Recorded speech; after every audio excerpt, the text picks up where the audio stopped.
What is going on, guys? Welcome to another episode of Two Grumpy Wolves with myself and Sutty. Episode 5. How you doing, Sutty? You all good?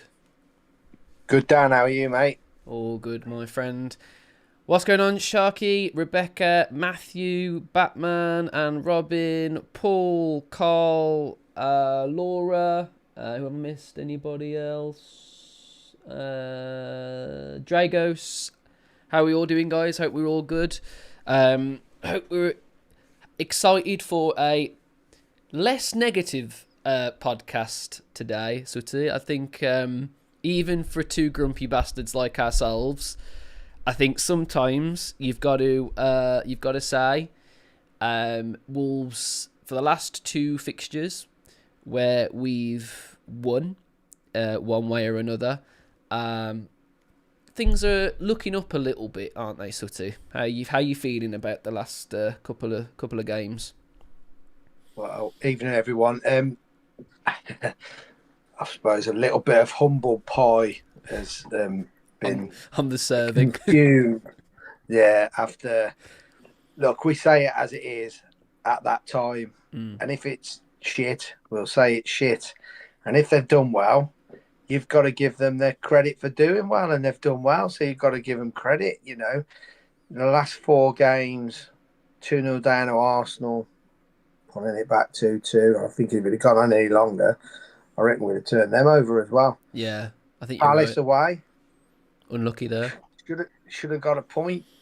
Should have got a point at Palace, and then you come to the Villa and Liverpool, which, let's be honest, if you'd have said we're going to get 6 points out of them 2 games, 7 out of 9 between Arsenal, Liverpool, and Villa, well, 4 weeks ago, we'd have absolutely rinsed whoever was saying that, wouldn't we? But you have to give credit to them, and credit to Rob Edwards for sort of getting them together and getting them in a decent mindset where, you know, then it's almost as if the shackles are off.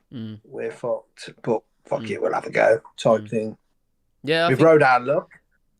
I think you're right there. So I was thinking about this. I think I said this on the watch along as well. I think what I want to see now is how we go up against the teams that are around us and the teams slightly above us in that sort of realm there. Because I think Wolves, I don't know why people of the higher society of clubs, if you can call that, the so-called top 6. I don't know why some of them really are so surprised when they lose to Wolves, because we've beat them all. Do you know what I mean? In one sense or another, under different management, with better players, etc., etc. We've always done well against those sort of teams. We're a bit of an underdog team, aren't we? We've been like that ever since we've come up, really. I think the difference is now is the fact that we've just been written off by everybody, like ourselves, various fans, loads of pundits. You know, everywhere you look, we've been written off, and the season's pretty much done. And I think what I'm trying to allude to is the fact that we've only really seen vast improvements against sides in the top half of the table. My worry, this is my worry, I'm going to put my worrying cap on just for a little bit. My worry is that the players know they're going to go in the summer, and the games in which they're going to get the most limelight on are these games. So, like I said, I want to see these players play out their skin like they're doing against the teams that aren't so sort of in the limelight, because that will, for me, cement my belief that things are changing for the better, from a manager's perspective, from a player perspective. Like you said at the start of the show, we say it how it is, and under Rob Edwards, I think that change has been very slow, very, very slow. the things that he's doing now and what he's distilling is what I've been crying out for ever since Vitor Pereira started this season, which was we're probably not going to be as good as we have been because Fosun have got rid of all our best players and replaced them with players that are going to take some time to bed in. What I'm seeing now, like I say, is what we should have been from the start. We should have just been a very, very resolute, hard-to-beat team that's frustrating and will nick points here and there. We've been a team from the start of the season, Sutty, who've just turned over. Been turned over and had our bellies scratched. Do you know what I mean? Like a puppy. And like a wolf. That's what it's been like, hasn't it? Now we're starting to see the fruits of the labour. But for me, again, show us consistently, and I might even change my mind towards Rob Edwards and everything that's going on. My head's already starting to turn because I've been watching the watch-alongs. I've been analysing each game. I think I've watched the last 2 games about 3 or 4 times now, really, really going over it with a fine-tooth comb. Things are improving. He's got the players starting to sort of believe, starting to see a little bit of fire in the bellies. And long may it continue, pretty much. But anyway, guys, thank you so much for being here, everybody. Get in the chat. Make sure we're all getting involved and everything. So, I think we should go over the first win of the 2. This was against Aston Villa. Let me just bring that up. So, it was a cracking win. What was your thoughts ahead of the game? And I'll bring up the lineup as you're sort of talking about it, sort of thing.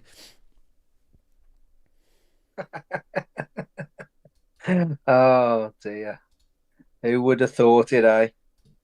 I watched a few Villa vlogs after the game where they're going to do us 4-0, and this is the one where it's going to change. Oh dear, they just can't beat us at Molineux, can they? Really? No. 1 win since 2012 at Molineux, I think it is. We definitely are their bogey team, and long may that continue. But let's get over to the game. That's the piss take out of the way. Yeah. What can we say about that? I would say that there wasn't much quality for the first sort of 60 minutes or so.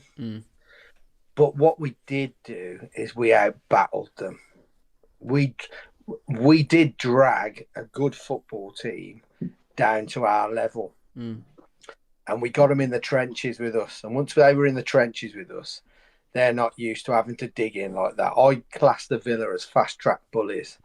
And if you allow them to, they will bully you. Yeah. But we've got this thing that with the Villa, we don't let them bully us. And even there at Villa Park earlier on the year, we should have beat them. We had the 4 clear-cut chances and they beat us with a worldie, basically. We should have at least got a point. But we dug in. João Gomez, quality, absolute outstanding. And it was just a good all-round team performance. Where has this Jackson Chichua bloke come from for the last 2 games? Mate, it's a bit of a meme on my watch-alongs, that is.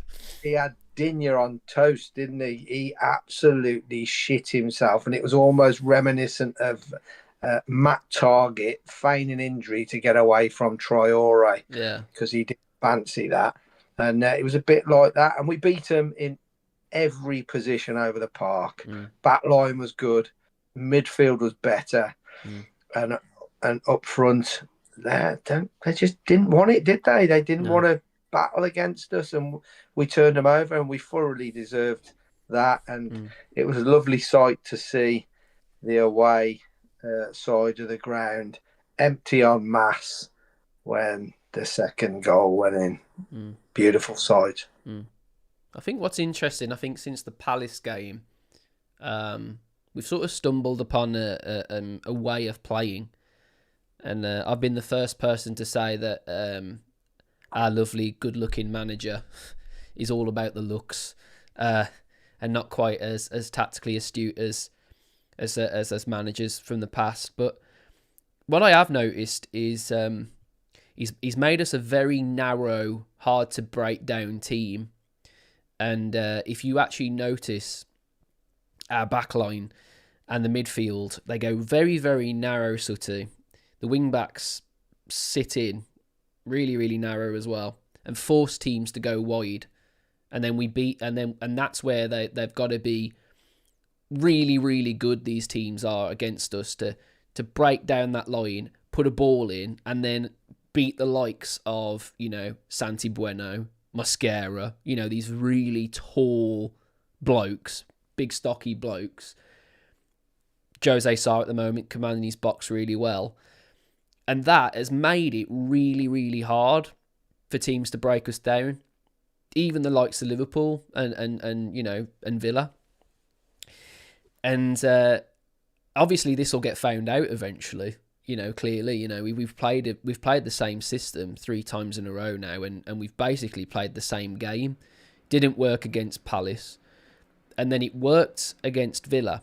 And the way it worked against Villa is we just made it an ugly game, like you said at the start. So we made it really, really shit for them. They didn't want to sort of invest in trying to up the gears, did they? Nah. Whereas I think it was quite an intelligent move, really. When watching it wasn't great, because the spectacle of it was we nullified them, they nullified us, because we were never going to attack. So it was just a very stalematey sort of poor watch, to be honest, from the first half. The things that changed in the second half, we started to press, and they couldn't cope with it. They couldn't cope with our ankle-biting midfield 2 of Andre and João Gomez. And then, I'm going to say it, I think Armstrong against Villa was awesome. He was really, really good. His work rate was brilliant, chasing down every loose ball. And it just worked. It just absolutely worked, and Villa didn't really have many answers. And ultimately, that's where the goal comes from. That João Gomez, that goal. It was a brilliant move, wasn't it, Sutty? Like, what was your sort of stance on that goal from João Gomez? Yeah, it's a great move. As I say, we've got this new right wing back, Jackson Chachua, because I've not seen him anywhere near that for best part of 25 games. He's had the odd little game where he's been okay, but he was really good, especially second half. It was as if Rob Edwards has got him in there and said, look, just fucking go for it. Open your legs up and tear him a new arse, because he won't like a foot race with you. And he came into his own. He got confident. He came into his own, put the ball across. Brilliant little touch by Armstrong. Fantastic. Can't be underrated, that little touch. Just to put it on a plate for João Gomez. Bang. Goal. Yeah. And as soon as that goal went in, their arses fell out the pants. They didn't want it. It was pissing down. We were getting stuck into them. No time on the ball whatsoever. And it was almost like watching a prime, not as good, but a similar display as a Nuno side. Yeah. Where we'd sit deep, low block, 5 across the back. You come and have a go at us. You come and have a go at us.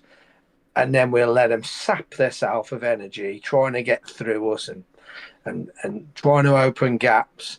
And then we hit them on the break. And it's game over. Because once you're 2-0 down against a team that can play a low block like we have the last 2-3 games, then you're going to be in trouble. You've got to be absolutely on top of your game and a very, very good footballing side to be able to unlock a low block like that with 2 holding midfielders and 5 across the back. It's nigh on impossible. Yeah, you're completely correct, and that's what's made it. That's what's made it hard for teams. We've become a very narrow team. We were a very wide team before. We almost played so wide that it separated our two midfielders. Playing a 3 midfield at the moment, and it's really linking up well. I think no matter who really fills in for that third role with João Gomez and Andre, I think it just works because Angel Gomez and Bellegarde are very similar. I think Bellegarde's a little bit more reliable, but I think it's just because he's been in the Premier League and he knows what he's doing there. But I think that there's a lot of moving parts around all this, and that's why I messaged you the other. I think it was it yesterday? I think I messaged you, and I just said, like, from everything I've said about Rob Edwards, he has found something. And for the first time, it's not like he stumbled upon it and he's like, oh, bloody hell, that's good. You know what I mean? I'll do that again. It's almost like he's stumbled upon something and then worked on it. And it's like, I think that's ultimately what you need to do as a manager. You need to find the things that are working, and then you need to tweak it and tweak it and tweak it. And that's what Nuno was so good at. Nuno was brilliant at having that back five system, breaking on the counter, but then when that got stale, starting something else, and eventually, yes, okay, he did get found out and what have you, but the reason why I've been so critical of Rob Edwards is because I haven't seen any tactical sort of tweaking. It's always been very throw the dice, see what happens, risk-taking football, and that doesn't work when you've got a bunch of well, I'm going to say it as it is, a bunch of losers, because that's what we've been. We've lost games, we've lost games, and when you're doing that, you need to sort of pull up your trousers and start to really knuckle down, and I feel like that's what we've been doing. But yeah, brilliant win against Villa. They, like you said, I honestly, a lot of their fans, I reckon, silently behind the scenes, even with all this confidence and all this, this confidence they get basically from being all the way up there and mind the gap and all this bollocks. I think they were fearing coming to Molineux, because they always do. And you know what? It carries on, and it's brilliant, because not only have we've gone past the derby record, which is brilliant, isn't it, Sutty? We've not only done that, we've also beaten a rival, and also simultaneously probably put a bit of a spanner in the works for their Champions League push as well, haven't we? So it's all very nice. We've sort of set them off on a little bit of a bad run. I don't think they were playing that well.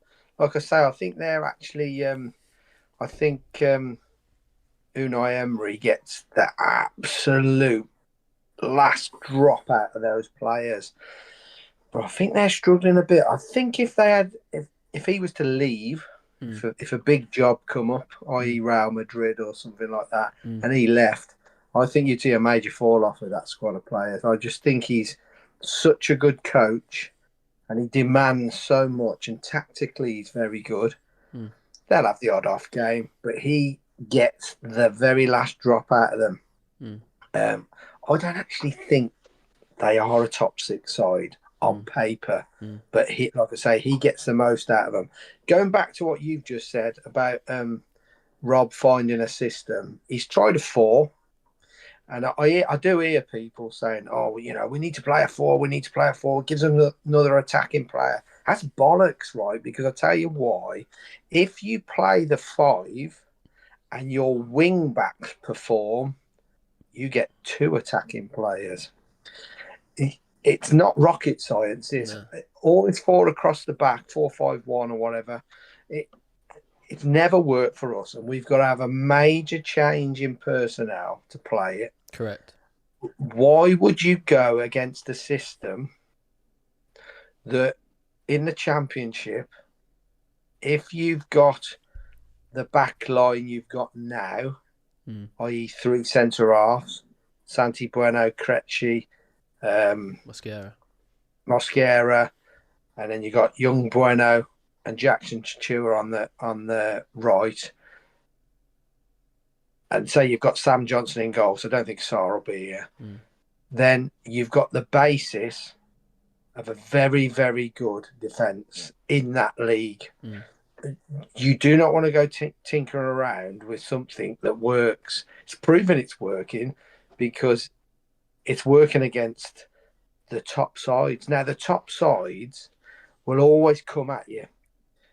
And if they, like I say, if they can't break you down, they get frustrated. And that's when, if you can go in at half time, 1 goal down or same level terms, then you've always got a chance. And I believe that's what we've got to do. I've always been an advocate for a back 5 as long as your wing backs are good enough. It doesn't work otherwise. No, it's nullified. If the wing backs don't work in a back 5, you're in big trouble because you've lost 2 attackers. You've got no attacking force at all. I mean, he's found a system. He wanted to play the 4. He's tried the 4 a few times. It's backfired. He's gone to the 5. And to start with, we were very, very drawn apart in a back 5. So your 2 wing backs were literally outside the lines of the 18-yard box. Too wide. Between the byline and the 18-yard box. But now, if you watch them, that back 5 is no wider than the penalty area. That's right. And all they do is they shuffle from one side when it's coming down to one wing, and they go to the other side, and they move as a unit. And with the 2 defensive midfielders shielding the middle 3 as well, as I said to you, it's nigh on impossible. They'll sit there all day and they'll wait. And what I will give him massive credit for, and I have criticised him on this, substitutions. His substitutions have worked like clockwork. And that's what's won him the games. Tight, give nothing away, battle for every ball. Doesn't matter if we don't score first half, let's come in level pegging or 1 goal in it. But after the break, 60, 70 minutes, I'm going to make a triple change or what have you. And this is what's going to happen. And then we'll go for it. We might only have 2-3 shots on goal. But we've been good. We've put 2 of them away in 3 games. Yeah. You can't knock him tactically at the moment. Over the last month, Palace was a bit of a blip, but it's going to happen. But we'd have all taken the last 4 games 100%. 100%. And if we'd have started this 5 games earlier, we'd have had a chance. I think Starkey said something in the chat. Do you think the state of the squad is the reason for that? He came in a building rotten in confidence. He's had to show them what it takes, as they didn't know the sacrifice. I think you are right. I think he has come into a really, really hostile environment, and he's had to dust down a few places, hasn't he? It's not been easy. And I've never said it has been easy, but the problem is that I've had, and everyone's going to say I'm fickle because I'm Rob Edwards in and all this bollocks. It's not about that. When you come into a squad, you get a good amount of time with them. All right. At first, I wasn't really seeing any sort of improvement. I wasn't seeing the players playing for the manager, and it was concerning. Lately, I'm seeing the players playing for the manager. That's one thing. But as I've said, and I'll say it again just in case you've just got here, when you find something that's working, you can't just do the same thing over and over again. You have to tinker at it and make it and mould it to the way you want to play. And now he's starting to do that. And it might have taken a while to get everybody on board. That absolutely could have been. It could have been a massive thing. Everyone's saying, I think it's Silva. I think he has played a massive, massive part in it. He's a very defensive coach. He likes the two midfielders to be very different in personnel, which is quite interesting because I think for a very long time we've seen the two midfielders very similar, haven't we? So you could almost not really tell either of them apart. One of them's a 6, one of them's an 8, but you probably could say both of them are about a 6. They're both very, very deep. They're not really willing to make that run. They're not willing to be that man available on the edge of the box or anything like that. So I do think Rui Silva that's definitely one of the things he's done, is made it so our midfielders are more dynamic and some of them are willing to get forward and make that run. That is definitely something that he's got to have credit for. Because the reason I say that is because that was one of the things that he sort of was key with Nuno. And then the other thing is Rob Edwards has never been one for that sort of system, really. He's always played quite a flat midfield and used like wingers to get forward. So yes, absolutely, massive part of the reason why we're starting to see improvements in the midfield is probably through Rui Silva. But yeah, I think both of them are working really hard, and you're starting to see the fruits of their labour from that now. But yeah, so the second goal, and then we'll move on. Young Rodrigo Gomez. I do like this guy, Sutty. It's no. I'm not going to disguise it. You're in love with him, ain't you? He is an absolute diamond. He is absolutely the one guy that I can honestly say he loves this football club. He loves the badge. He loves the colour. He loves the fans. And all he wants to do is make his family proud in the colours that he's playing in. And we ain't got anyone like that. And not for a very long time have I said that about players. Very, very limited amount of players come to this club because they want to be here and play for the fans that they're playing for. Most of them have played into the George Mendes thing. Come here. It's not the best, but we'll situate you somewhere a little bit further away from the town. You ain't got to get involved with any of the people. All you got to do is show up, and eventually your quality will shine through, and you'll get your move, and then you'll be fine. I've not seen any moaning from Rodrigo Gomez. He's been on the bench God knows how long, and let's be honest, Sutty. Yes, okay, he's had an injury, but injury aside, when he came into this team, I remember seeing this guy against RB Leipzig, West Ham when they weren't an absolute shit show. In the pre-season, with Pedro Lima, both of them shone, and then they were cast out. I don't know why. Vitor just didn't play him enough for me.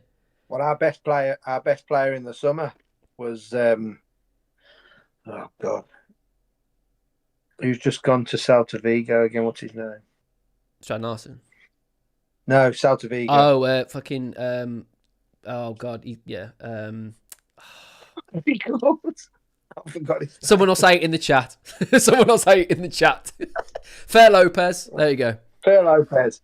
He was our best player in the pre-season. Soon as the game started, hardly got a look in. Yeah. Rodrigo Gomez, mate. What do you say about a young lad that plays football like he's playing over the wreck with all his mates? Just down the local playing field, 2 jumpers for goals. He'd play exactly the same there as what he does on Molineux. I guarantee you. Yeah. He always plays with a smile on his face. He loves Wolves. Top goal scorer. He is probably, as it stands, well, I would definitely be not selling him unless it is absolutely ridiculous money in the summer, which it won't be. You must not sell him. No. 100%, he will absolutely tear the Championship up. Him, Armstrong, and I'd do everything I can to keep Tolu because they won't want to play against him in the Championship. He's a nightmare. I mean, just the goal against Liverpool, the second goal where he's showed Van Dijk. Yeah, just the tiniest little nudge. I'm having this. One touch, bang. He's created that goal. 3 touches, it's in the back of the net. So I would not be selling Rodrigo Gomez for anything less than 50. Well, nobody's going to give you 50 for him. So I'd get the best out of him. Going back to Rob Edwards has done really well.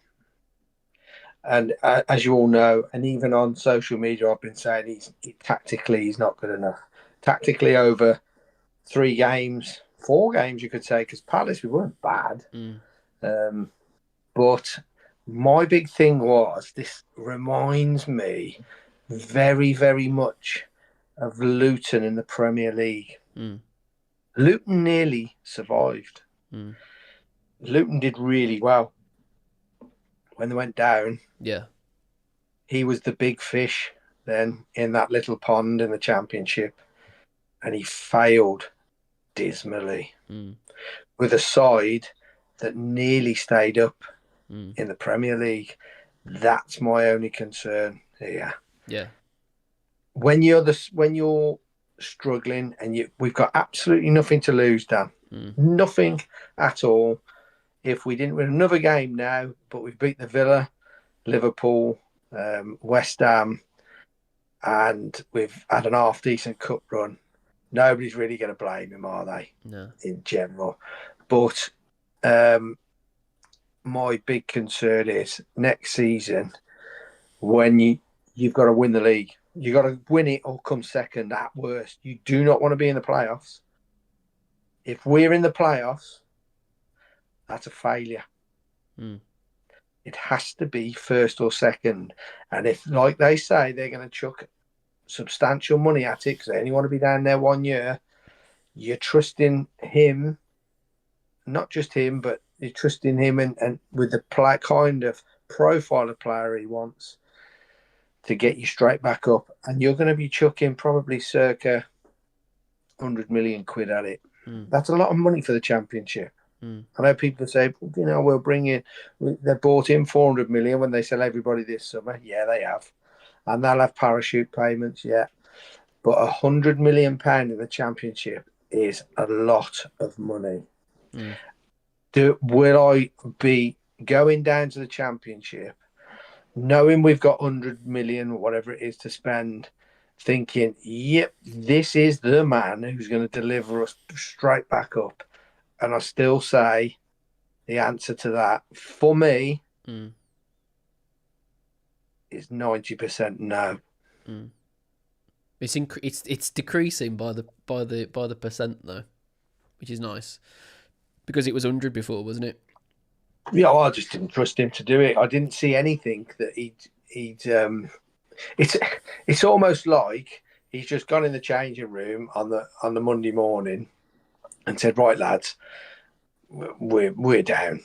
Fuck it. Let's just go out there and fucking have a go." Yeah, and it might not be tactically brilliant. It might just be go out there and put yourself in a shop window. And there lies another argument of mine: is where have these performances been all season? Irrelevant to who's manager. Self-pride tells you that when you go across the white line, it's down to you. And if you win your personal battle, and 8 out of the 11 all win their personal battles, you win that game of football. Alex Ferguson said that. Any more than 3 that don't win their personal battles, and you'll lose. Well, we've had 8-9s losing personal battles. Why is that? Why have they been losing their personal battles? And then all of a sudden, against top sides, and these last Arsenal, Villa, and Liverpool are no mugs. Why all of a sudden has it clicked so close to the World Cup and so close to the end of the season? So we have a good 8 games now. Maybe we can scrape 30 points, but that on form, that would probably put us in the top 10 of performances. And all of a sudden, these players that are wanting away, because they'll already be working moves away from here. Yeah. Don't you worry about that. Yeah. They'll be turning it on, and the prospective buyers, i.e. Napoli and people like that for João Gomez, will be saying, look at him, fucking outstanding last 3 games. And all of a sudden, the real real players are coming to the forefront to engineer a move. Now, that might be the cynic in me. Yeah, but I want to know where these performances have been. I said that at the start. Where have they been? It's interesting how... It will be interesting regardless. We've got a lot of fixtures coming up where we should at least be getting points at some stage against these sort of teams on paper with the current performances that we're seeing. If we're going into teams like Leeds, or, those sort of Burnley, those sort of teams, and we're getting turned over, just like we did in the first time of meeting them, then that, for me, means that they're showing up for big fixtures against... We've sides with big scouting networks looking at them, with a lot of TV eyes looking at them. And that, to me, playing for the window, is very, very naive for me. Because...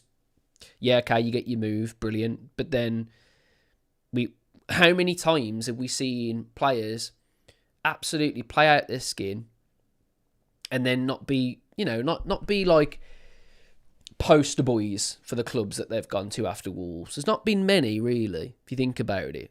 You know what I mean? Like Matheus Nunes probably like plays every now and then for Ait Nouri. It's all these players that were really, really massive for Wolves. I'd argue that Cunha's doing well now.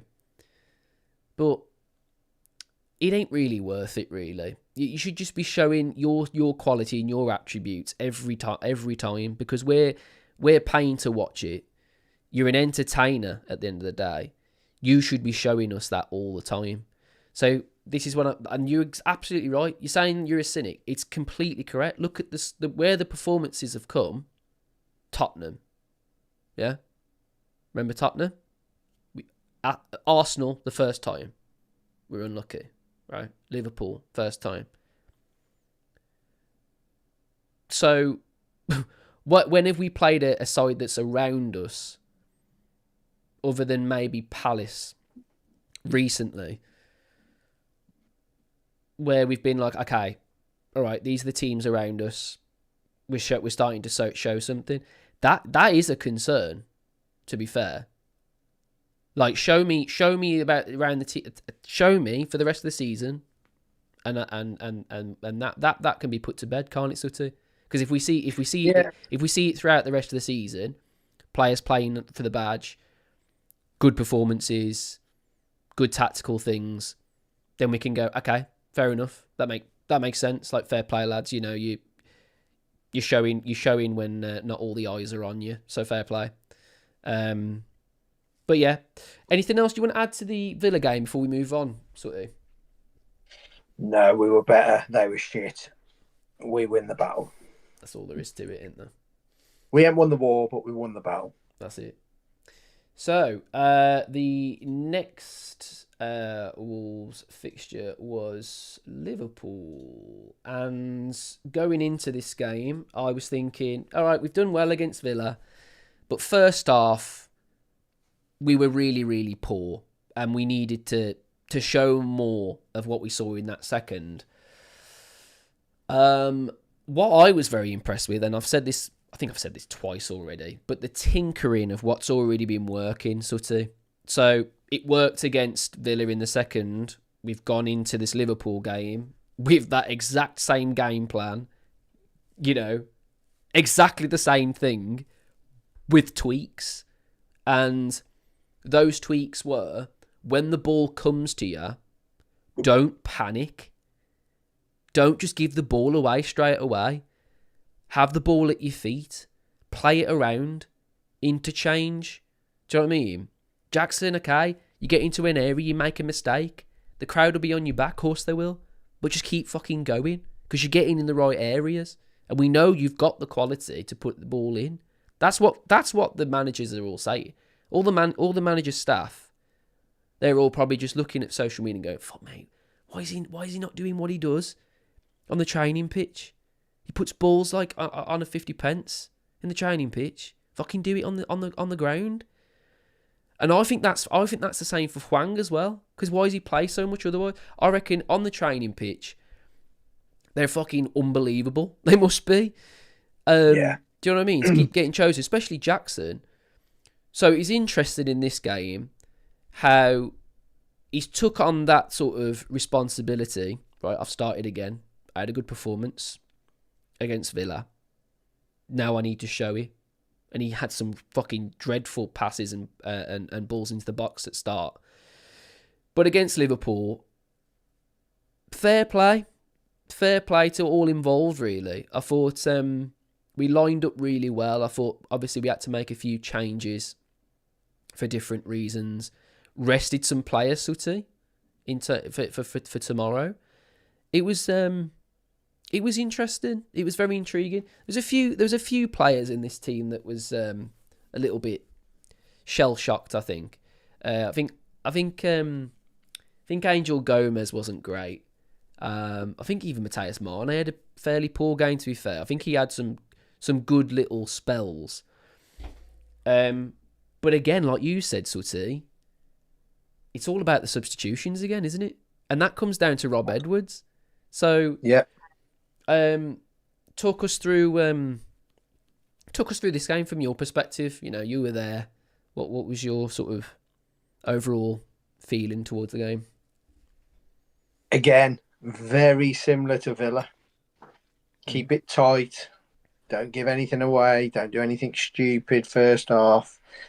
And good teams then start to get frustrated, mate, because they're all fast-track bullies. I'm telling you, as soon as they score, that gives them another 10%, and they'll go at you. They'll take risks because they know they're better than you. All of these sides are better than us. Yeah. League tables do not lie. They are better teams than us. Yeah. First half was probably one of the worst first halves you'll ever witness. It was shit from both sides. And then all of a sudden, from sort of 60, 70 minutes, we make 3 changes. And those 3 changes made all the difference. It was like clockwork. All of a sudden, Virgil van Dijk's thinking, hang on, where's that midget gone? Because he ain't here no more. And he's got a 6'5" monster next to him. Yeah. Who's actually bullied him. Yeah. All game. As soon as he came on, he was shoving him around.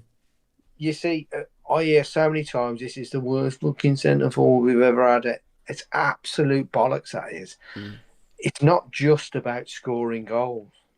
It's about having the ball to somebody where it sticks. It's not his fault if he's flicking balls on and there's fuck all around him. Nobody close enough to him.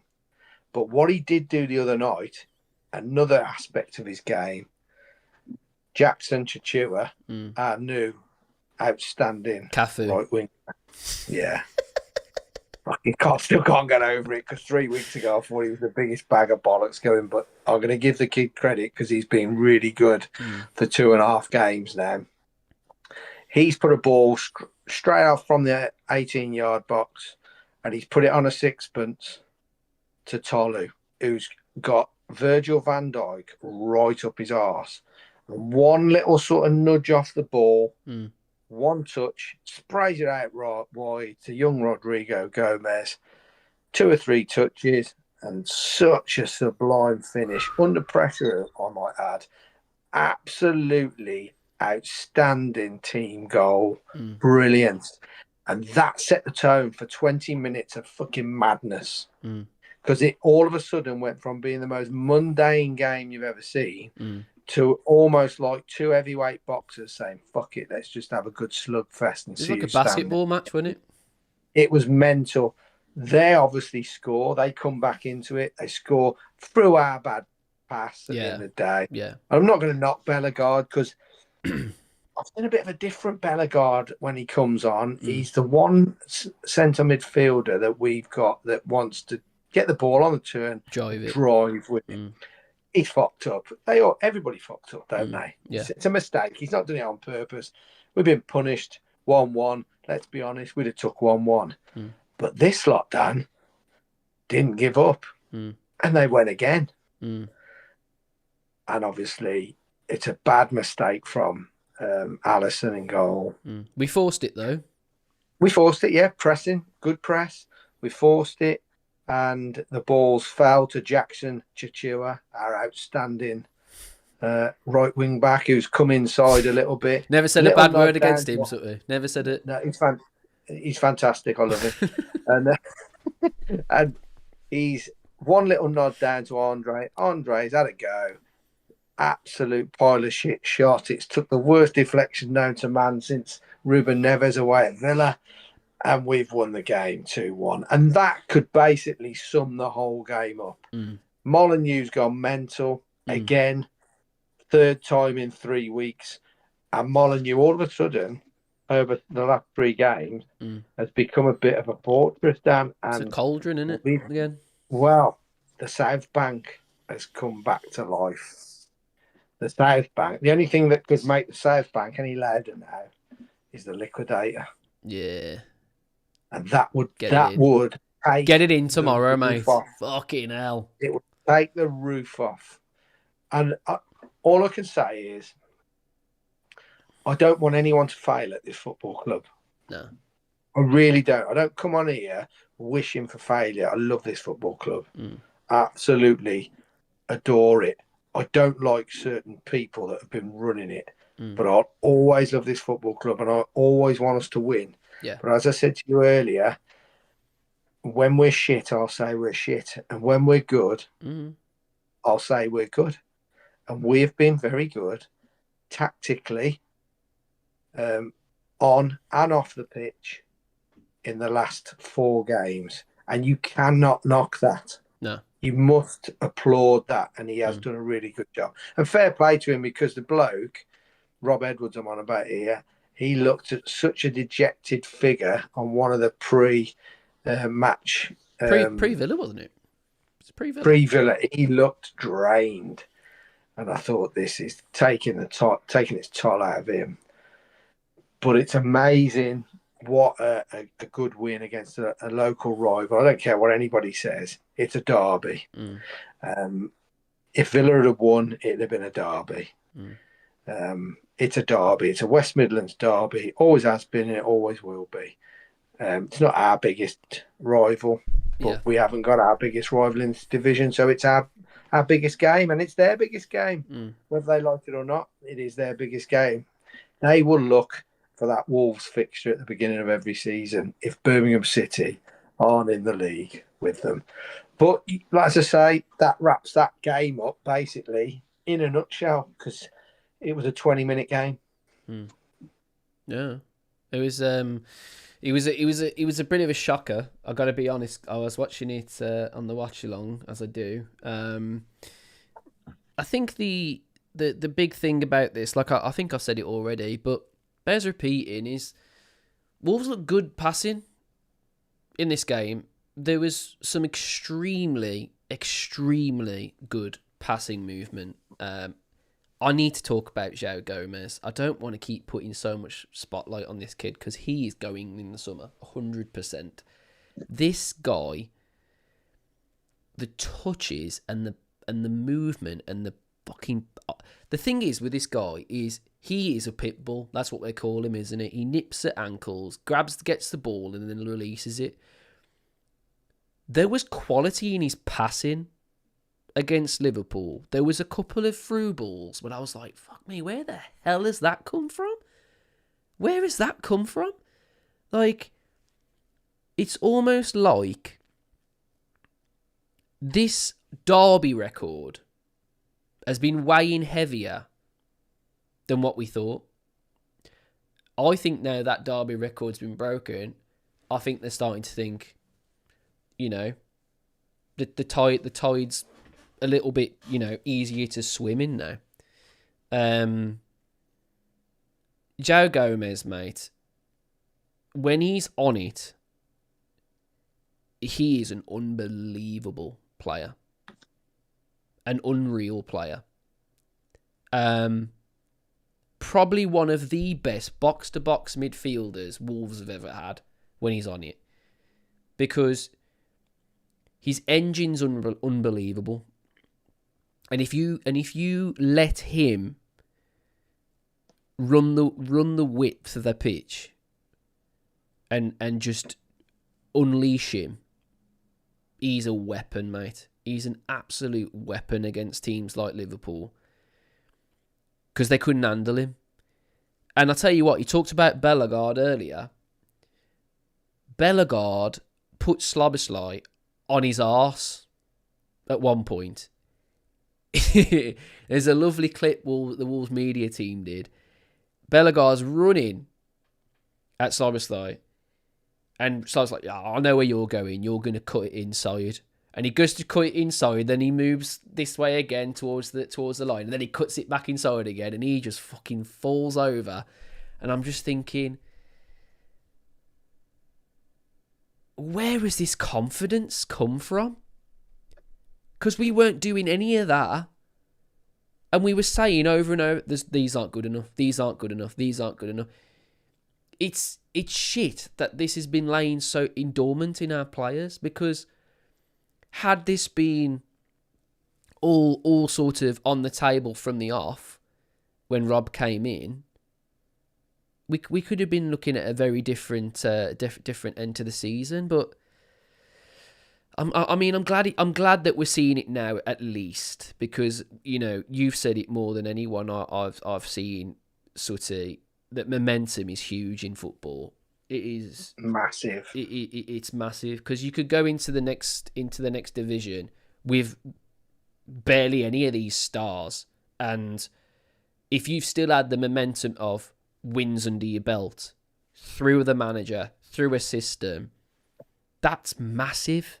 So if we end this season, still go down, but go down fighting with the confidence of the backing of the fans, with hopefully some discounts in ticket pricing and a real war chest, and spent well.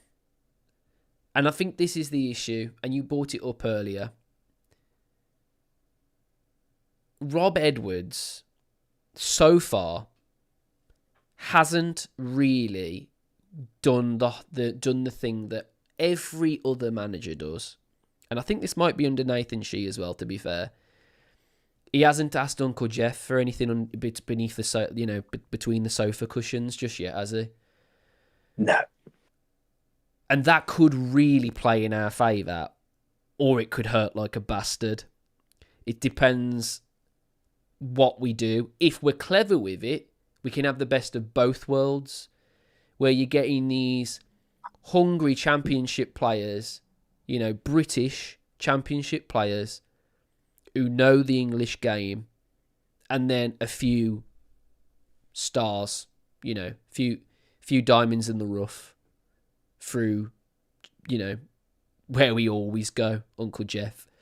My worry is, if you're giving that much money to Rob Edwards, does he have the pull required for us to win? Because that's what they want. Nathan Shee's job on the line, apparently, according to that's what we were made to believe. If that's the case, do you really give the manager hundreds of million and say, Ian, buy who you need, we're gonna go for it? And that's the thing, isn't it? That's the thing. I would love more than anyone, and I'm sure he's exactly the same. We would love more than anyone for someone like Rob Edwards, who's been through the club, knows the fucking club, to do well. That's what we want. But we've got to be realistic. Is he going to have the pull required to get us out of the league at the first time of asking? after losing various players that have got his system cooking in the first place. That's the worry for me. But anyway, we'll go. We've gone off another tangent, but that's what this happens all the time in the podcast. So Rodrigo Gomez scores that first one. Like you said, gorgeous touch. How he's managed to get that wide, deceive one of the best goalkeepers in world football. I don't care what you say. He's fantastic, Alisson is. And he's just gone, I'm going to wait for you to fall over, and then I'm going to aim for that bottom corner. And all of this going on in his mind whilst he's just run the length of the fucking pitch. And now I'm just going to chip it with the outside of my boot. Who the fuck does that? Anyone else puts that through their left. Even like someone like Pedro Neto sticks that in with his left foot. Right? And he's gone, that ain't going to work. I've gone too wide. I'm going to chip it over now. He's got intelligence, man. He's got pace, intelligence. He's a scary, scary player. My question to you, Sutty, do you play him in a role that's further up the pitch next to a mountain like Tolu? What do you think? Yes. I think that could work like a treat, because he's almost like if we needed someone like, you know, a pacey Neto-esque sort of player, he's the only one we've got. Like, he's the only bloke who I can say he's quick, other than Jackson. So I genuinely think we could play him further up the pitch. Do you think he could play in front of, at the moment, just in front of Gomez and Andre as well? Mm. Yeah, why not? Anywhere across that, anywhere, just in between the front line and your midfield two, just so you can go left to right, go anywhere you want. Bit like Jota, because Jota used to play as like a bit of a shadow striker, like beyond just before he left Wolves. He just played just before Raul Jimenez, which would be a kind of similar sort of thing, really. Really, really good. Really, really good. Andre scores the winner. 2-1 to Wolves. 2 wins in a row for the first time in fuck knows how long. It's the first time ever in the Premier League a team that's bottom have scored a winner against a former champion of the Premier League. That shows you the underdog mentality and the back against the wall sort of mentality that this club's got. And we know that.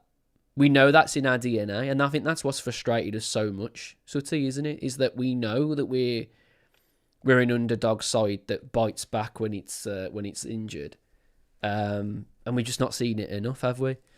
We don't mind that, though, do we? We don't mind being the underdog. The trouble with us is, as you've just alluded to, going off on a bit of a tangent again, we've got, is it 8 games left, haven't we? Yeah. So I believe we've got Brentford, Brighton, Leeds, Burnley, Sunderland, Tottenham. Yeah. That's 6. So Brentford, West Ham, Leeds, Tottenham, Sunderland and Brighton. So they're all teams around us. And I think Leeds down, and Fulham and Burnley as well, sorry, are all capable of getting sucked in to one of the relegation spots. We'll pick up more points here. The only problem is the teams that we're beating are teams that will come and really take risks with you and have a go at you. And when it doesn't work for them, that's when we say, right, put it into fifth gear. We're going for it now for 10 minutes. We'll go at them. And that's where we've picked up our goals and ultimately our points. We're going to be facing teams of a similar ilk to us who will say, fuck it, let Wolves have the ball. Just let them have the ball, see what they can do, and we'll hit them on the break, as did Burnley at Molineux earlier on the year, as did Everton. Yeah. There's lots of teams that have come to Molineux. Sunderland did it at their place. Brentford did it to us. Brentford weren't very good at our place. No.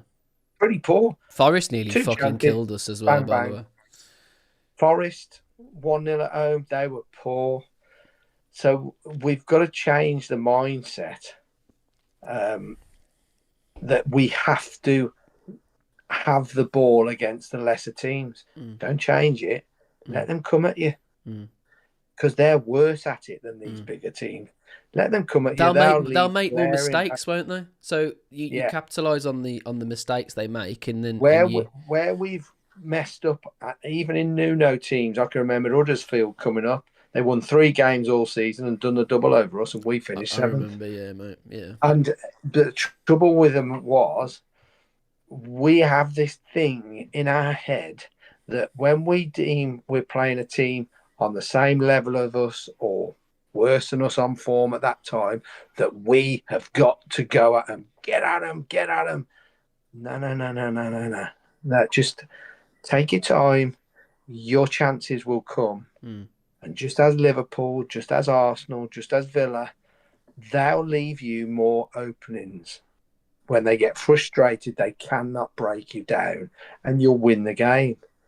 But as soon as we try and go a bit gung-ho, they'll pick us off. Yeah. And that's where you've got to be careful. Yeah, I think you're completely correct. So we've got a lovely little game, just a small game to be fair, nothing crazy tomorrow, Sutty.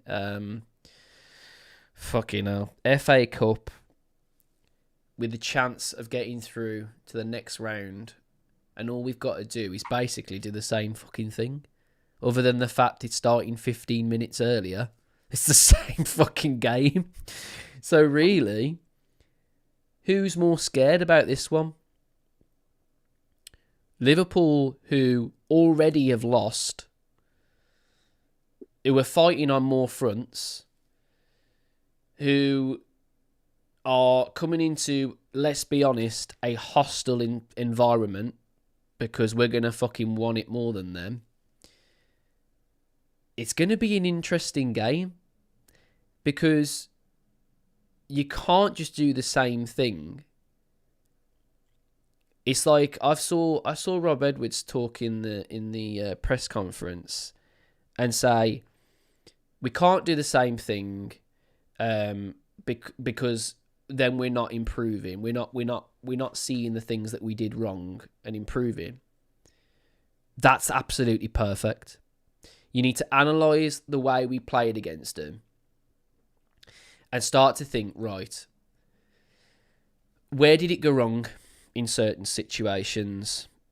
Where did the game plan not quite work? And then tweak those areas. And that's how you get good. That's what good teams do, Sutty, you see. Even teams like, I don't know, someone who churns out results regardless of who's on paper, like a Brentford, or no matter who leaves that squad, you can always tell how they're going to play. An identity, almost. I think that's the thing, isn't it? That's the word everyone likes to say. An identity. We just can't be naive.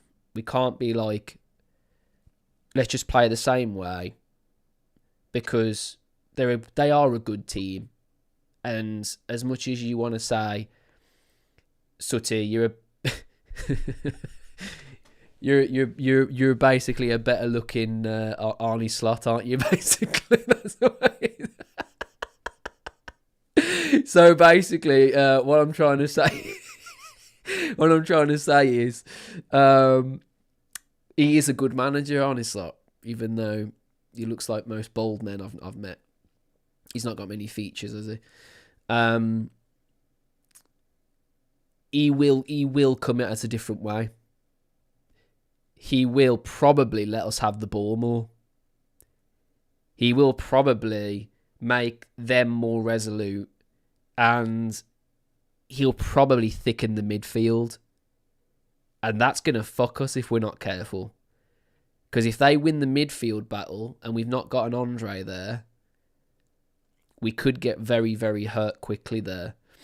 We've just got to do our game. We've just got to be our personal best. We've got to... Apparently, Johnston's coming into the team after Sar's been as good as he has been. That honestly could be a bit of a wrong move. I'm not sure. I don't think anyone else really will change personnel-wise. I think we'll have a more solid midfield. I think Bellegarde will start. But yeah, what's your thoughts going into this big fixture, mate? I think Arne Slot's got to win. I think it's win or bust for him, mate. I don't think they'll accept 2 defeats to Wolves in 1 week without serious repercussions for him. No. Us, no Andre, obviously. He's picked up 2 bookings, so he's got to miss a game.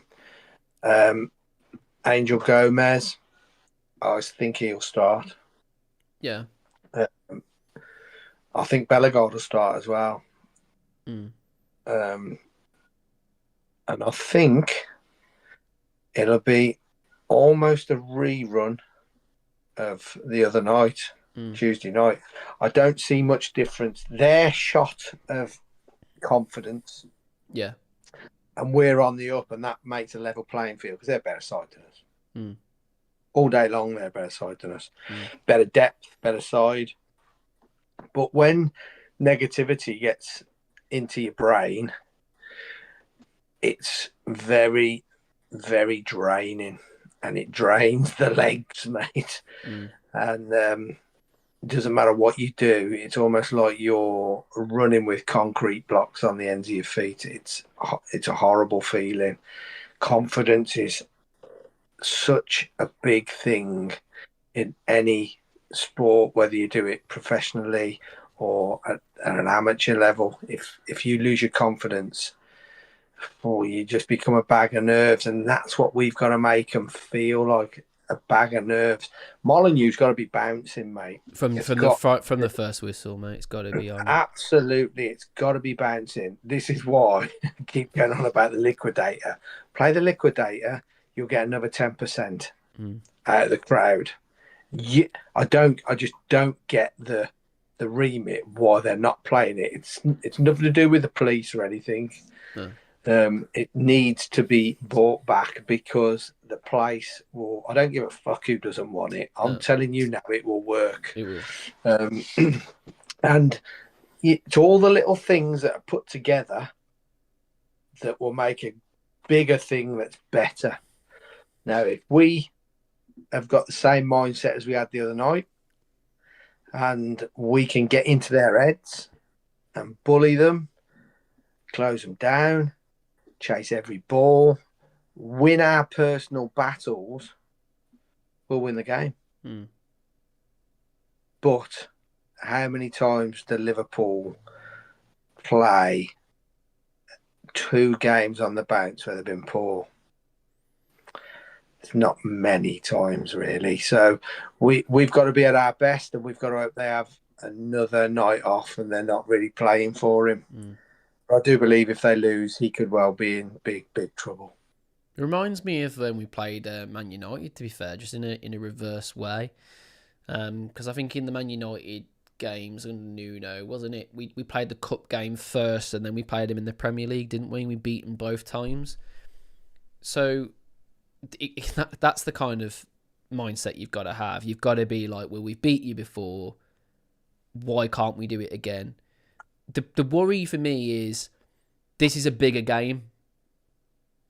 This is a bigger occasion than last time. It is for us. That's what I mean. Like last time, it was like we could probably lose this and no one would really give two fucks because it was pretty much what we expected anyway. But now we've won one. Now there's an expectation. That's where Wolves don't have the underdog mentality, and that's when it the could, thing is it with could us, get though, hard. Dan, what we've got to do now is look. We're 99.9% relegated. Yeah, we've got to go. We've probably, I think, fourth bottom will get 40 plus points this year. I think Tottenham lost again.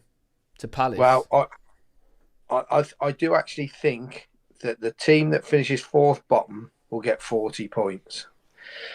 So, and that's a lot of points for fourth bottom. But what we've got to do is we've got to now think, okay, maybe we are down, but what we're going to do, we're going to be the biggest shithouses and try and gate crash everybody's party and make them sweat. No matter where they are in the league, we'll just go for it. Fuck them. Let's see if we can knock them over. And that's the mindset we've got to have. We've got nothing to lose. No. Absolutely nothing to lose. I think you're right. I think that is exactly what they've got to go in with. I think they've got to just go in with just fucking play out your skin. Just do everything, you're asked of. Follow the instructions. If it doesn't go to plan, maybe it goes to penalties. Then it's up to the fucking gods then, isn't it, to be honest, after penalties, to be honest with you. Do everything we can in our power. Get the away changing room at fucking 35 degrees. So it's roasted in there. I don't know if you've ever been in the away changing room at Molineux, but it's like a little box, a little concrete box. It's fucking vile. Oh, it is, it's bad. It gets complained about by every side that comes to Molineux. We put a column in there that's not even for the structure integrity of the building. It's just to there's separate. A big square. Yeah, a big square column in the middle, so it's the manager hollow, can't see all the players. Yeah, it's not even structural, but it's been done on purpose. Yeah, they always have the heating turned right up in there. Not that it's worked very much this season, but I'd be whopping it up as high as it can go. But we've got to try every shithouse trick in the book because everybody else does it. Mosquera. What a shithouse. Keep going. He's got to be on form, hasn't he? He's got to be that panto villain, isn't he? Well, it riles people and it gets them in trouble. Yeah. And there's a lot of Liverpool's heads that will roll, won't they? If they get behind. Yeah. I think we need to really push after that. If we can get ahead, I think that's a different game. I think if they go ahead, I do worry then because although we have fought back against the likes of Arsenal, when you think about it, there is a little bit of that in us now where we can fight if we do go behind, which I do like as well. I've not seen that anywhere near enough this season, by the way. As soon as we've gone behind this season, it's just been fucking, that's it, curtains. That's all, folks. And then, you know what I mean? You might as well just roll the fucking credits, do you know what I mean? It's like watching a short film. Do you know what I mean? It's never it's never an epic, is it? When Wolves go one down or whatever. But let's just see what happens, I suppose. So yeah, this next part basically, obviously, we're talking about Liverpool in the next game. I just thought we'd look at the situation with Wolves. So if we look at the table. Because this is the fucking big thing. Everyone's thinking, oh, bloody hell, well, can they do it? Let's just look at the table and then just see what's possible here. We would need, guys, to basically win near enough every game and not lose twice. If we lose more than twice, we've literally mathematically fucked, basically. We have to win majority of our football matches that are coming up. They're all, majority of them as well, by the way, away from home. Wolves have only won away from home once this season, and that was in the cup against Grimsby. So let's not you know, stranger things have happened in this season because I would never, like you said at the start, Sutty, I would never in a million fucking years expect Wolves to get 6 points from Villa and fucking Liverpool. So they are definitely they're definitely changing some of our minds. So yeah, we are on 16 points at the moment. Above us is Burnley on 19 points. So they are we could catch Burnley quite easily. They have got a game in hand on us. That is the problem. Every single team above us have a game in hand, which is an issue. We need teams above us to basically screw the pooch. Now Tottenham have. Forest only got a draw. West Ham winning didn't help, to be honest. But we really just genuinely need to have just the most ridiculous Champions League form from fucking nowhere, and we're 6 points into that dream. Basically, that's the best way of explaining it is we're 6 points into that thing that we need to do. Now, if we were to do this, if we were to do the greatest escape and actually stay in the Premier League, that would be a DVD in the shop for sure. For sure, it would be history in the making, and you'd have to do something for Rob Edwards if he did that, because that is just like, I mean, he might not. That's the other thing. Had Wolves actually done that and done the unthinkable, does Rob Edwards even keep his job? Because he's probably going to be touted up. It's like something that no one's ever fucking done. So, yeah, it is a huge, huge ask. Burnley, we could probably catch. West Ham are on 28 points, which is the exact same points as Forest, and Tottenham have 29. We are one win away, 19, and then that's 10 points from catching Tottenham. So yeah, I mean, even that's a fucking bastard just to get. And it's funny though, Dan, if we'd have hung on at Tottenham in the 95th minute, Tottenham would be in the relegation zone now. Oh man, how mad's that? How fucking nuts is that? Yeah, we've just got to rely on other teams doing badly. I mean, Tottenham at the moment, I'm looking at their form. 5 straight losses. 5 straight losses. They should go down under that form. That's relegation form. They're in minus goal difference. They have the most expensive fucking stadium in the whole of the league. They've got one of the most expensive stadiums in the world, Sutty. Some of their wages completely dwarf everyone in that bottom half of the table. And you're just thinking, fuck me, man. It is a very scary time to be a Spurs fan. Fucking madness. But yeah, you're writing something down, so are you writing math down? Yeah, I'm going through so we got Brighton away, Brentford away, Leeds away, West Ham away, Burnley away. And then we've got Spurs at home, Sunderland at home. Who's the other one? Burnley's our last game, isn't it? Yeah, that's away. Burnley's our last game, and that is away, yeah. We got Fulham at home, yeah. Fulham. So Fulham at home. So I think realistically we very rarely get much at Brighton. No. It's a rarity. Very rare. Very fucking rare. And Brentford, to be honest, they've had our number fucking every fucking time we've played them. West Ham, we've beaten already. Leeds away is a fucker. That's a horrible, horrible game. Tottenham at home, mate. That is a fucking game for Tottenham, that is. I'm telling you now.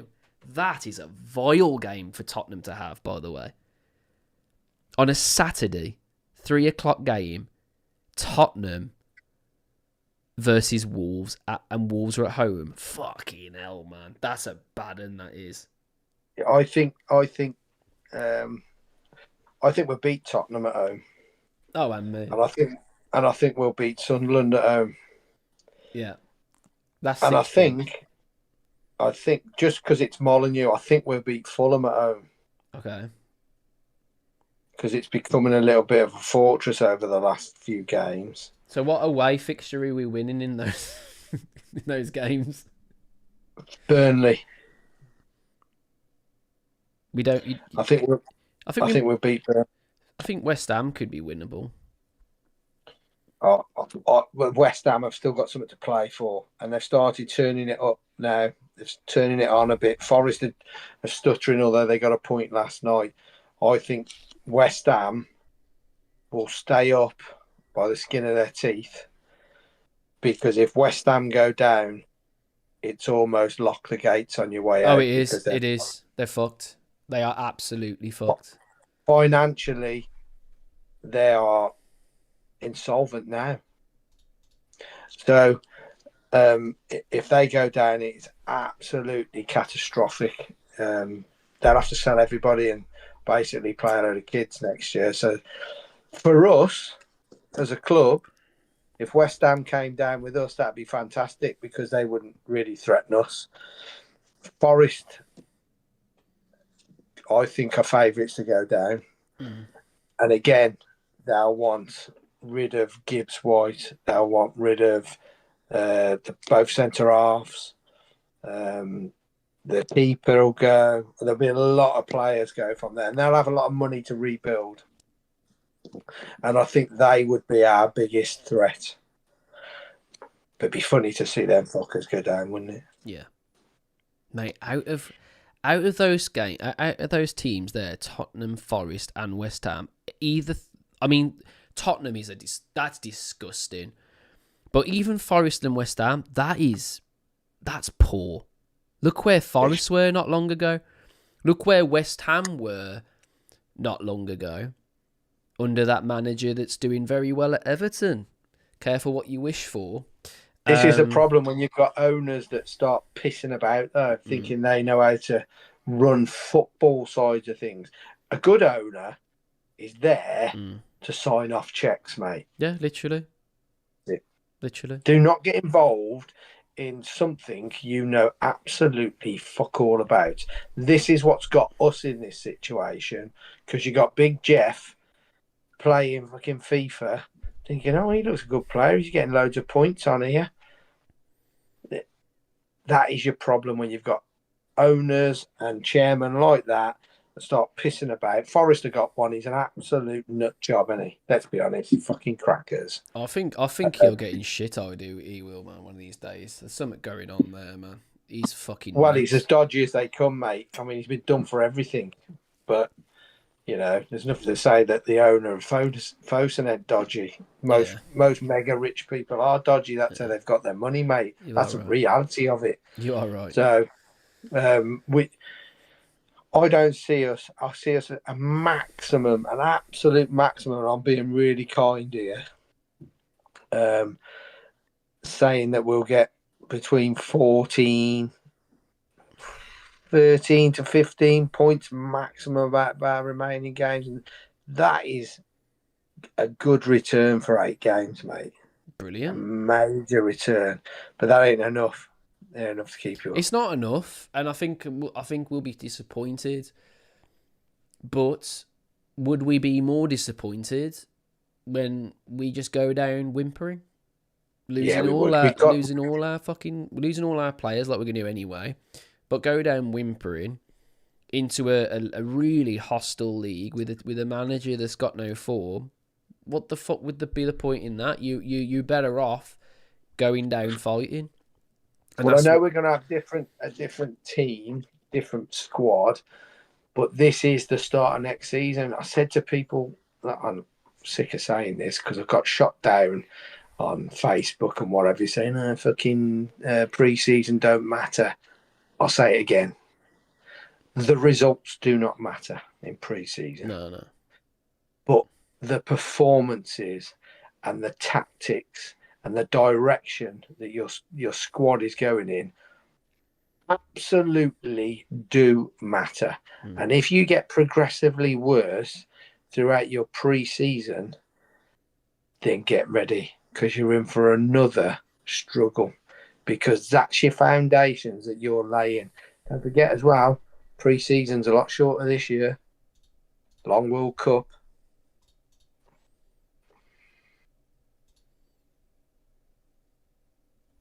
So Spurs have got Liverpool after losing to Palace. They've got Liverpool away. Oh, mate, look at this for a fixture. Tottenham versus Forest. Fucking hell, man. That's a relic. That is it. That decides it. Doesn't it? Because West Ham have got some points already on the board. Mate, fuck me. I swear down, man. I didn't want to say it, but fuck me. Like, Spurs are in trouble, man. They're in fucking dire straits, aren't they? But anyway, this isn't the fucking two grumpy Spurs or whatever the fuck. So let's wrap it up. 2 good wins for Wolves. I said I wouldn't do that again. I've fucking done it again. I left the fucking music on. I do that every fucking time. Let me turn that off.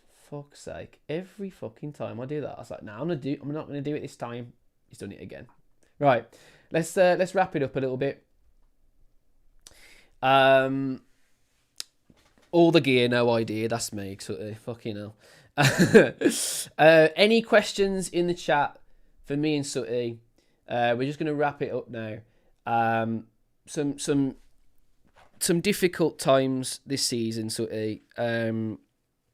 I mean, to a point where I got rid of my fucking beloved seat, and there's been times with these wins coming in that I wish I hadn't, but at the same time, I stick to my principles, because at the time when I did it, fuck me, this club under Jeff Shee, I didn't recognise it. I didn't recognise it at all. From the fucking ground up, was just an absolute joke. We've had some rough times with a new manager. No new manager bounce that we thought we might get. And we're only really now starting to see some positive things happen. But we just want some momentum, don't we? So we just want it to... We don't want to win a few games and then all just go to the beach, do we? We want to see now. Let's end the season strong. We might not win some silverware. We might go down. Probably are, more than likely. But let's not go down without a bit of a fight, eh? Got to go down with a fight, mate, because if you don't, then tempers will start to flare again and rear their ugly head. I mean, we've had everything this season, from record poor starts to protests, getting rid of the chairman. And we did get rid of the chairman. All these people that say, well, they'd got rid of him soon anyway. You don't know that. No, you wouldn't. Because the books look great, and that's... The owner thinks that that's great. The owner's got to change his mindset massively. Because I said to you before, we all know we've got to sell the odd player, but you can't sell the core nucleus of your 4 or 5 top players every single season. And you've got to give these players something to want to be here for, i.e., a blueprint. We're going to the championship. We are going to win the championship, and we want you as a top player to come and play for us and win the championship title. When we go up, we're going to do what we did the last time we got promoted, and we're going to add 4 or 5 quality players, what's already here, and we're going to go again. And we will try for Europe, and we will try and win a cup. And then you'll get players that think, oh, yeah, fancy going to Wolves. But you cannot keep just planning for 15th, 16th, 17th positions. You've got to aspire to do well, to attract quality players. And that's where we've gone wrong. You can butter it up all you like, you have to sell players and that. They're the best owners we've ever had. Bollocks. Bullshit.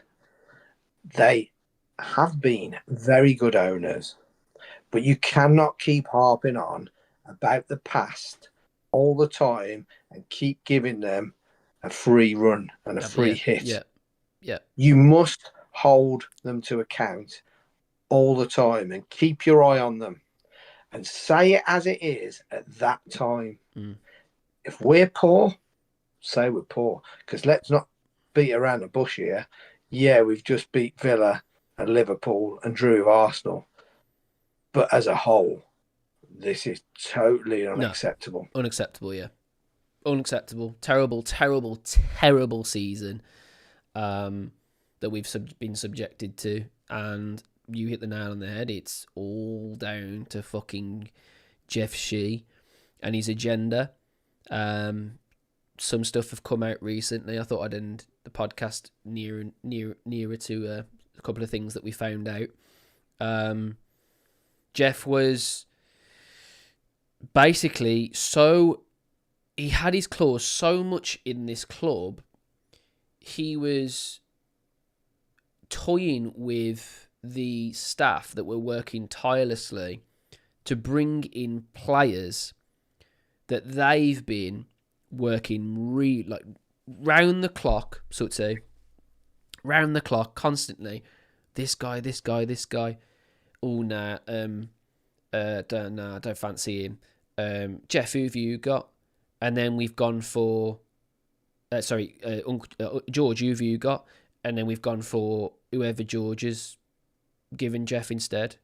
So we've literally completely avoided a key part of a football club. The structure around these very intelligent people, by the way, who analyse and make sure that players that are coming in match the style of the manager that's in the dugout. And Jeff Shee was not fucking doing that. He was keeping them happy because they own shares of Fosun Sports. He's a fucking criminal. He had his better interests over anyone at our football club. So all those people working tirelessly, I feel sorry for you guys, because you guys have all had your names in the fucking mud. I saw Matt Jackson's name come up earlier, and someone said something like, question for Sutty, is Matt Jackson the man for the job, moving away from Edwards for a minute? Even if Matt Jackson, right, isn't the guy for the job, under Jeff Shee, it wouldn't matter anyway. Well, it didn't matter because he told us. He actually told us to our face. He was moved to one side in the summer. He looked after, I think it was women's recruitment and under 21s or something like that. And when he was asked, have you got any players to recommend? It was basically in the bin. Didn't matter. He was almost redundant. Now, you don't have to be the best ex-player in the world to be the best head of recruitment. You've just got to know the profile of player and have these players in your book and that can fulfill your remit on a player. And I'll go back to it again. You've got to be able to give them something that they can cling to and say, this lot are going to try and do something. I.e., first time round when we got promoted, there was a lot of quality players wanted to come here, and then all of a sudden it all fell off. Now, the only way they're going to change that is to change the way they run this football club and the way they purchase and sell players. And if they don't, that thing behind me there, it'll just keep appearing because they need to use the people that are in your club. Because they do. Look, it's a funny game, football. And we all get swept away with victory. We all love victory. It makes or breaks your week, doesn't it? Let's be honest. Now, Villa on Friday night, you've seen it. It went round every pub in Wolverhampton. The 16-foot by 8-foot flag of Taiwan with prepare to fail, fail to prepare, and the Fosun logo printed all over it. Now, I could have got that out on the South Bank. I got it in. But the whole game and the atmosphere in the game,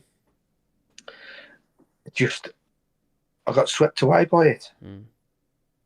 Now people are saying, look, you should just put it up anyway. Yeah, maybe I should. But it's never far away. No. Because as yet, we haven't seen them do anything. Not a thing. We can't let them think they've gone quiet. We must always hold them to account in some way, shape or form until we see their actions. And this is like a scratch record, I know, but I keep saying it to keep making people think. Keep it up. That we must keep saying it. I mean, that big flag has been all over social media, football away days, everything. Everybody wanted to see it. It was displayed at the Billy Wright pub, Electric Club, Northside Bar, everywhere. Big photographs of it. And I will always hold this owner to account because there's a lot of trust to be rebuilt before I personally think, they've got this right. It's make or break. It is. It absolutely is. Absolutely is. They need to just trust the people around you and have faith in their you've hired them at the end of the day. They're at your fucking club as analysts, as scouting networks, all these people working fucking finger to the bone. An example, this comes from Nathan Judah and Tim Spears' new podcast. It's where I've had this from. They took fucking ages and ages and ages and ages and ages to come up with a prospect for Wolves. Our wonderful backline staff. Scouting all around around Germany. Found Danny Olmo and said, Jeff, Danny Olmo, he's a good player. He fits the mould. Let's get him in. And instead of going, all right, yeah, let's have a look. He's shut the door and gone. So, George, you got any similar sort of players to Danny Olmo? And then we end up with Podence. How fucking horrible is that? You've got someone who is working really fucking hard to give you a player, and you've fucking answered. You've literally just got on your fucking speed dial to Uncle George because you know he's not going to stay at this club. You fucking knew that, Jeff. You knew for a fact that Danny Podence is going to come here, right? Dying for a move elsewhere. He didn't fucking go to plan, so he went back to where he fucking came from. That was always going to happen. He was either going to go back to where he came from or he was going to fuck off somewhere else. Yes, he did some good things for us, Podence. He did. But you've gone for him for the wrong reasons. You've gone for him because he's going to make George Mendes money. And George Mendes, the more money he makes, the more money you make. And that is criminal. Another example is Fabio Silva. Absolutely. Any player that we've paid out of our fucking arse for, Guedes, another one, right? Don't be surprised if you find out that the players that are wonderful people in the back we're trying to get, Jeff's attention to. Don't be surprised if your Guedes, your Fabio Silvas and everything like that.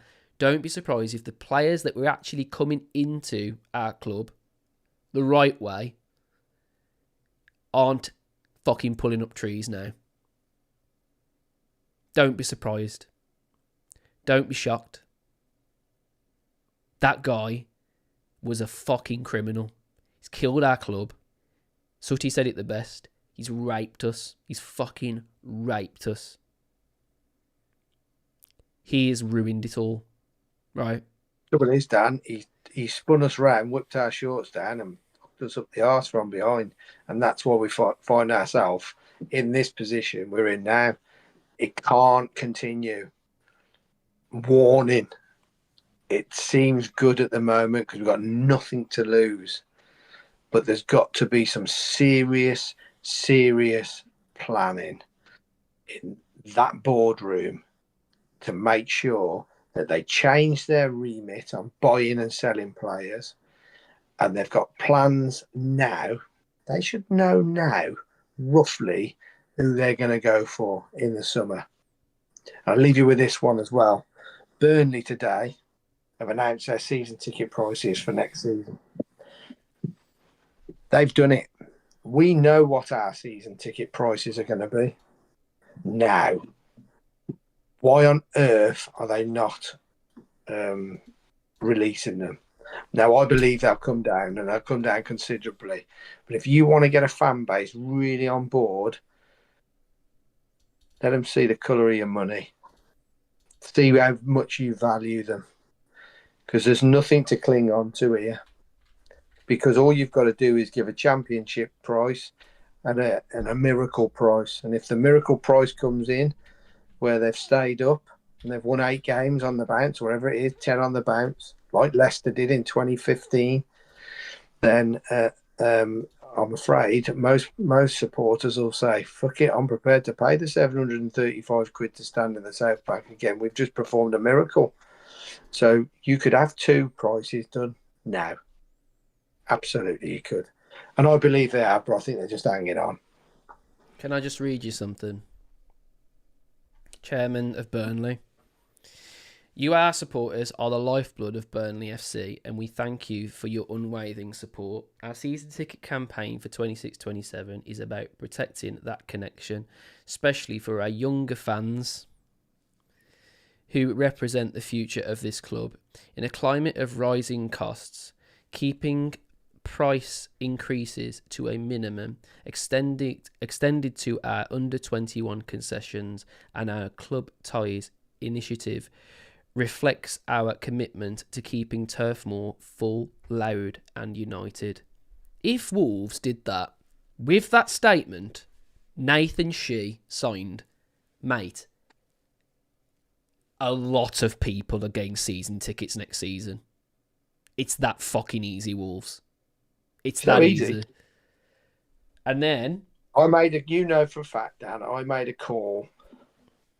I would say 2 weeks ago to give them 7 days to come up with the prices. And that would have been 1 month from the meeting we had. I think the meeting was 6 weeks ago, something like that. Yeah. So it would have given 1 month from the meeting, and we'd heard nothing. There's no way on earth a month later they don't know or didn't know what the season ticket prices would be. They could have told us there and then. And yeah, I might seem a bit heavy-handed when I'm going at them because, again, I do not trust them. I think they've been shit for 4 years, and they're just wiping the remnants of shit away from their arse at the moment. And let's hope that by the time this time next year's here, they've had a clean wipe of their arse and it's properly cleaned, because they've been walking around with the shittiest arse for 4 years. It's been that crap. So they've got to change vastly, mate. Vastly. To succeed in this game, you've got to be one step forward of everybody else with forward planning. Well, I've got the numbers here on the screen for Burnley's prices. You guys can see that if you're watching on YouTube. If you're not, if you're listening, do yourself a favour when you get some time. Just look at the screen at this point in the video, because their prices, yes, okay, it's Burnley, but if you're wanting to benchmark against a team that's gone down in a very similar sort of way, their fucking prices are there, mate. Maybe a little touch more than that, maybe, but fuck me. I mean, that's how you adhere to a fan base, isn't it, Sutty? Be honest. We've got to be looking at 30% across the board. It's got to be 30%. Minimum. So, and they should give you a little bit more for the shit show you've watched this season. Yeah. If you get promoted, Dan, there's not going to be anybody, if you get promoted, you win the league, come second, whatever. First time round, nobody's going to give a shit about paying 735 quid again behind the goal. No one, they'll pay it. Yeah. But when you're paying for a lesser product, and let me tell you, it's a lot lesser product, nowhere near as good as a standard-wise as a Premier League, it's got to be between the 30 and the 40% knockoff. It has to be. Yeah. Because it's like you're saying, we're paying for the product at the end of the day, and it needs to be considerably cheaper. Obviously, Burnley have gone down to some really very fantastic prices there. Now, that might be a little bit too much for Wolves, but at the end of the day, they've shown in themselves to lower them. So, if Wolves don't, then what kind of message is that sending for our football club? Do you know what I mean? So, absolutely. I'm going to leave you with that, guys. Thank you so much for watching. Make sure you're liking, subscribing to the channel, guys. We'll be back Thursday for more Two Grumpy Wolves, and I will be back with you guys tomorrow for the watch along. Leave us with your prediction, and then we'll call it a poddy. What's your prediction, Sutty, for tomorrow? 2-1 Wolves. Very good. I think it's 1-0 Wolves in extra time. That's what I'm thinking. Fucking balls to the wall. Everyone's panicking. We break away. Score in the extra time. 1-0. Listen, thank you so much, guys, for watching. Sorry I didn't get around to many of your questions, but what we'll do is please leave your questions in the comments of the video that goes out after this.